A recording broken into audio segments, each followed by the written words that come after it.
ತಮಿಳುನಾಡಿನಲ್ಲಿ ಘೋರ ದುರಂತ ಸಂಭವಿಸಿಬಿಟ್ಟಿದೆ. ಪಟಾಕಿ ಕಾರ್ಖಾನೆ ಸ್ಫೋಟವಾಗಿತ್ತು. 20 ಮಂದಿ ಸಜೀವ ದಹನವಾಗಿದ್ದಾರೆ. ಇನ್ನೂ ಹಲವರು ಅವಶೇಷಗಳಡಿ ಸಿಲುಕಿರುವಂತಹ ಶಂಕೆ ವ್ಯಕ್ತವಾಗ್ತಾ ಇದೆ. ಪಟಾಕಿ ಯಾವಾಗ ಈ ರೀತಿಯಾಗಿ ಸ್ಫೋಟವಾಯಿತು ಆ ಸಂದರ್ಭದಲ್ಲಿ ಅಲ್ಲಿದ್ದಂತಹ ಕಟ್ಟಡವೇ ಕೆಳಕ್ಕೆ ಬಿದ್ದಿದೆ. ಅವಶೇಷಗಳಡಿ ಮತ್ತಷ್ಟು ಕಾರ್ಮಿಕರು ಮತ್ತಷ್ಟು ಜನರು ಸಿಲುಕಿರುವಂತಹ ಶಂಕೆ ಇದೆ. ಸ್ಫೋಟದ ಸಂದರ್ಭದಲ್ಲಿ 30 ಕಾರ್ಮಿಕರು ಇದ್ರು ಅನ್ನುವಂತಹ ಡೀಟೇಲ್ಸ್ ಗೊತ್ತಾಗ್ತಾ ಇದೆ. ಇದರಲ್ಲಿ 20 ಮಂದಿ ಸ್ಪಾಟ್ ಅಲ್ಲೇ ಸಜೀವ ದಹನವಾಗ್ಬಿಟ್ಟಿದ್ದಾರೆ, ಸುಟ್ಟು ಕರಕಲಾಗ್ಬಿಟ್ಟಿದ್ದಾರೆ. ಅಷ್ಟರ ಮಟ್ಟಿಗಿತ್ತು ಪಟಾಕಿಯ ಸ್ಫೋಟ. ಈ ವಿಚಾರದ ಬಗ್ಗೆ ಮಾಹಿತಿ ಸಿಗ್ತಾ ಇದೆ. ತಮಿಳುನಾಡಿನ ವಿರುಧುನಗರ ಜಿಲ್ಲೆ ಕಟನಾರಪಟ್ಟಿ ಗ್ರಾಮದಲ್ಲಿ ಘಟನೆ. ನೋಡಿ, ಈ ಪಟಾಕಿ ಸ್ಫೋಟ ಆಯ್ತಲ್ಲ, ಅದನ್ನ ಮೇಂಟೈನ್ ಮಾಡ್ತಾ ಇದ್ದಂತಹ ಕಾರ್ಖಾನೆಯ ಅವಶೇಷ ಯಾವ ರೀತಿಯಾಗಿ ಬಿದ್ದೋಗಿದೆ ಅಂತ ಕಟ್ಟಡ ಅನ್ನೋದೇ ಗೊತ್ತಾಗ್ತಾ ಇಲ್ಲ. ಅಷ್ಟರ ಮಟ್ಟಿಗೆ ಕಟ್ಟಡವೇ ನೆಲಕ್ಕುರುಳು ಬಿಟ್ಟಿದೆ.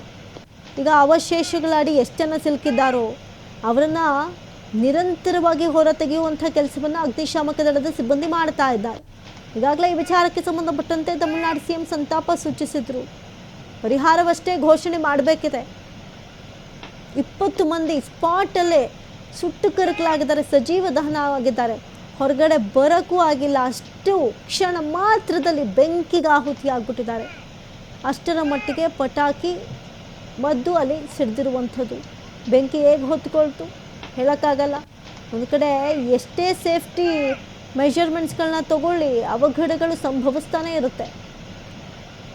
ನೋಡಿ, ಇಲ್ಲಿನ ಪರಿಸ್ಥಿತಿ ಎಷ್ಟರ ಮಟ್ಟಿಗೆ ಆಗಿದೆ ಅಂತ ಹೇಳಿ. 20 ಮಂದಿ ಸಜೀವ ದಹನವಾಗಿರೋದಿಲ್ಲಿ ವಿರುಧುನಗರ ಜಿಲ್ಲೆ ಕಟನಾರಪಟ್ಟಿ ಗ್ರಾಮದಲ್ಲಿ ನಡೆದಿರುವಂಥ ಘೋರ ದುರಂತ ತಮಿಳುನಾಡಿನಲ್ಲಿ ಇವತ್ತು ಜರುಗಿಬಿಟ್ಟಿದೆ. ನಿಜಕ್ಕೂ ಜವರಾಯನ ಅಟ್ಟಹಾಸವೇ ಸರಿ. ಯಾಕಂತ ಹೇಳಿದ್ರೆ 20 ಜನ ಪಾಪ ಕಾರ್ಮಿಕರು ಕಡಿಮೆ ಸಂಬಳಕ್ಕೆ ದುಡಿತಾ ಇರ್ತಾರೆ. ಹೇಳಿ ಕೇಳಿ ತಮಿಳುನಾಡಿನಲ್ಲಿ ಪಟಾಕಿ ಬಿಸ್ನೆಸ್ ಜೋರು, ಅಲ್ಲಿಂದ ತಯಾರಾಗುತ್ತೆ.